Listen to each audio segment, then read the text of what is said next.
definitely pay all of your bills. Oh my gosh, like y'all don't even want to hear this.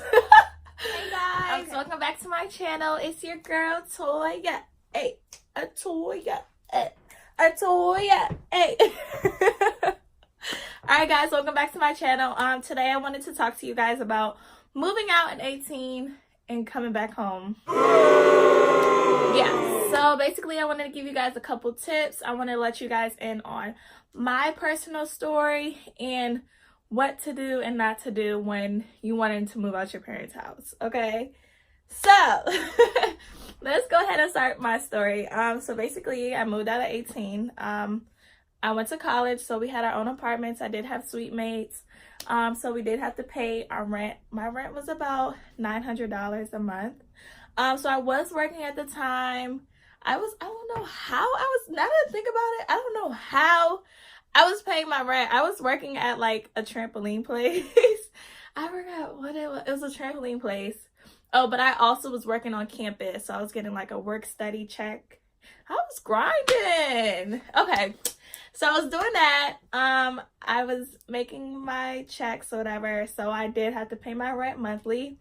I also got like grants and scholarships, so I did like after I used that to pay my tuition, I used it to pay some of my apartment, like my bills during the month as well.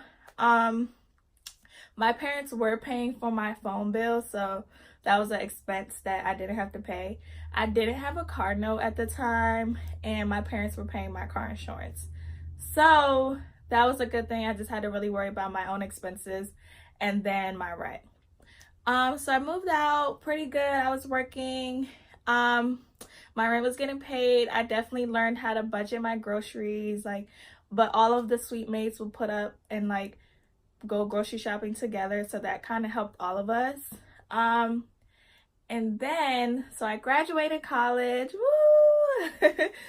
I graduated college, and then it was fully time. I wasn't getting like any scholarships no more, no like Pell Grants, anything. So now this is like, okay, I need to find a good paying job.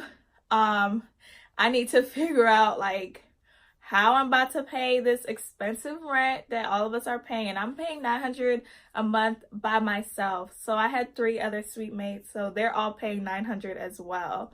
So that was a lot per month. So basically it came to a point where I'm just like, I didn't want to, I just couldn't afford to pay the $900 alone. I'm like, okay, well, I can always go back home. My parents never kicked me out. It was kind of my choice to decide to live on my own. So it was just like, let me go back home, try to save money, and try to get myself together so I can be better on my own. Worst mistake ever.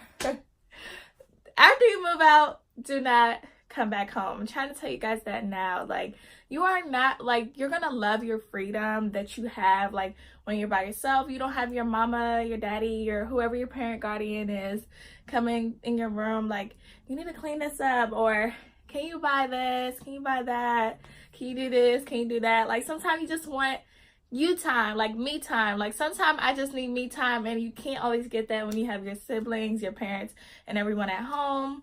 So definitely, like, that was my story when I came back home. So it definitely was kind of hard. Like, I did not like the fact that I had to come back home. I was not using my time wisely as far as budgeting like I was supposed to, because like now that I was getting my paychecks, I'm like, I don't have any bills, girl. I can shop at Fashion Nova, I could do a whole bunch of stuff. But yeah, so basically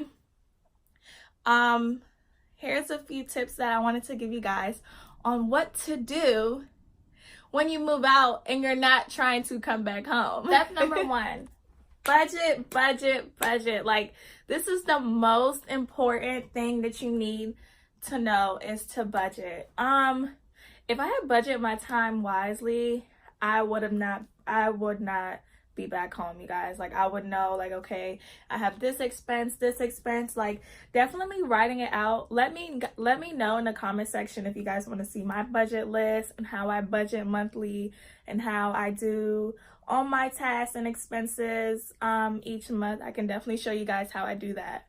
But definitely budget, like, it is so important, and I didn't realize how important it was because all of your bills will start piling and you're like, oh my god, I have to pay for this on this day, this on this day, this on this day. Like, it can get really confusing. So definitely budget. Like, I cannot stress that enough.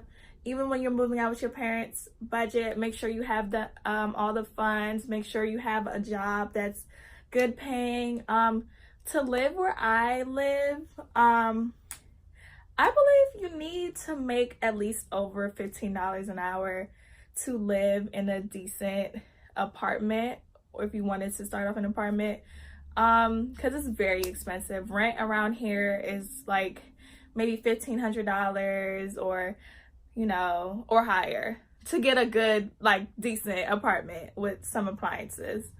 So definitely budget.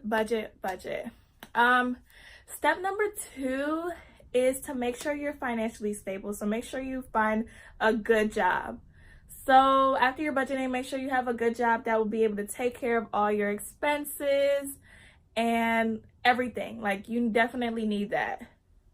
Another step will be also, like, making sure that you plan your checks ahead of time. So, like, know when you get paid, know how much money you get paid. Make sure you add all of that up with your expenses ahead of time, just so you can know how much, like, extra spending money that you do have. And if you have extra money, guys, save. Like, if I saved, I would have been good. Like, I would have been so good. But now I'm learning that I definitely need to save. Like, there comes times where you have emergencies or, like, you need something paid, and it's just like, okay, well, I don't have the money right now, but I've been saving. So that's a very important thing. Make sure you guys save. Make sure that, like, you don't have your savings account, like, with your checking account. So I kind of got 2 banks. So I have a credit union and I have another bank. So I think it was better for me, like, to put all my money in one separate account that I'm saving and put my money in another account, because sometimes with banks, like, if you're overdrafting your checkings account, like, they'll go into your savings, and it's like, if I'm overdrafting, sis, like, you're just taking out of my savings account. I don't want you guys to touch that yet. Like, leave it overdraft till I pay it. I'm just kidding. Don't listen to me. But yeah, definitely try to get your savings and checkings accounts separate. I thought having 2 different banks was a little better because I can leave that bank card at home and not spend it. And then spend the bank card where I have, like, all my money coming through and my extra spending money.